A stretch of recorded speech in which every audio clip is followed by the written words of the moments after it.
Hello students, we have learnt about two elements that can be used inside the form, that are input tag and text area tag.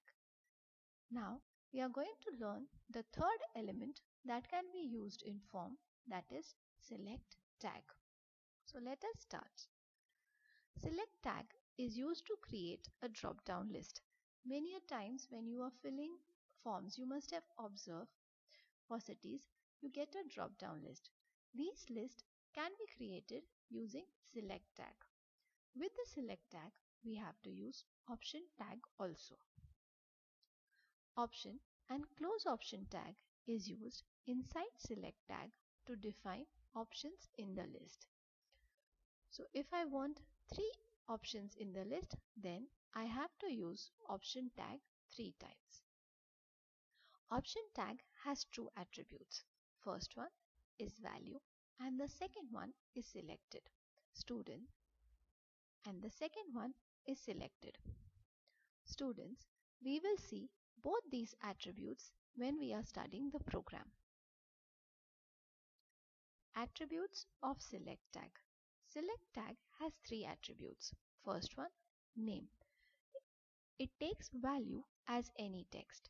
It is going to assign a name to the select box. Next one, size. Size is going to specify the number of visible values. The value for size is going to be a number. The last attribute is multiple. Multiple has no value. When we use multiple attribute, it is going to allow the user to select more than one value. So these are the attributes of select tag. Let us understand these with the help of a program. Students, this is the notepad file where we have used select tag, and this is the result of the notepad. Let us see the code. Let us understand the code. First statement, doc type HTML, HTML head, title specified is form, head closes, body section starts. H1 form. So we have a heading as form. We are using forms, so we have to use form tag. Select date, it is printed as it is. After that, you can observe there is a drop down list showing 1, 2 and 3. So for that, we have used select tag. The name specified is S1. Students, you can specify any name. Select one, date, any name can be used. Now here, this is the closing of select tag. Inside the select tag, we have used 3 options. Option 1 and close option. The text which is written between opening and closing of the option will become the list item. In this case, 1, 2 and 3. 1, 2 and 3 are the list options. Now after that, we have one more select box. We have select tag name equal to S2. Again, over here we have 3 options. Jan, Feb and March. The text which is in between the option will become the list item. After we have completed all the options, select tag is going to close. Students, you can write any number of options that you need. So these are the 2 drop-down lists which are created using select tag. Students, let us have a look at different attributes of select tag. The first attribute is name. For the first select box, name equal to S1.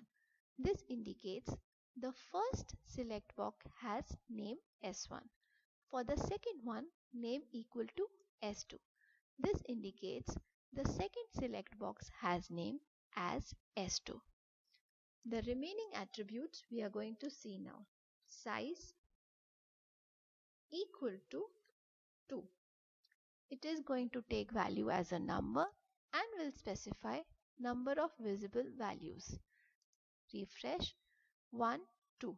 Since the size is 2, we can see 2 options are visible. The third attribute is multiple. Before using this attribute, observe over here at a time, even if we press Ctrl from the keyboard, we are allowed to select only one option. But sometimes we need to select more than one option. In that case, we have to use multiple attribute. Multiple, it has no values. Let us save this, refresh. Now, students, I am pressing 1. I am pressing the Control button and selecting 3. In this case, I can select more than one option because I have used multiple attribute. Multiple attribute is not used for the second one. So here, even though I am pressing Control, I can select only one option. So this is the work of multiple attributes. Now let us see the attributes of option. Here the first attribute is selected. When you write selected, it means that option is going to be selected by default. Save and refresh. Here you can observe Feb is selected by default. The next one is value. Value attribute is going to indicate the value which will be sent to the server. It is not the value which is going to be displayed. So here let us write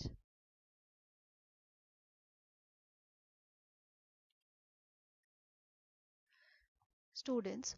For value we have written February. This means when we click on the submit button and Feb option is selected, server should get the value as February. Let's refresh. There will be no change in the appearance. When I select this option and click on submit button, it is going to be sent to the server. You can observe the word February is not displayed on the web page. So these are the two attributes of option, selected and value. Students, we have completed our form topic. With this, we have also completed the HTML part. Next time, we are going to start with JavaScript. Students, this is a small assignment for you all where you have to design a form for personal information. It will have fields for first name, last name, gender. When you are using gender, see that only one option is selected. After that, address, city, it is going to be a drop down list. Select your hobbies, these are check boxes. And lastly, there are two buttons for reset and submit. This form covers all the different elements that we have studied. Practice this assignment. Thank you, students.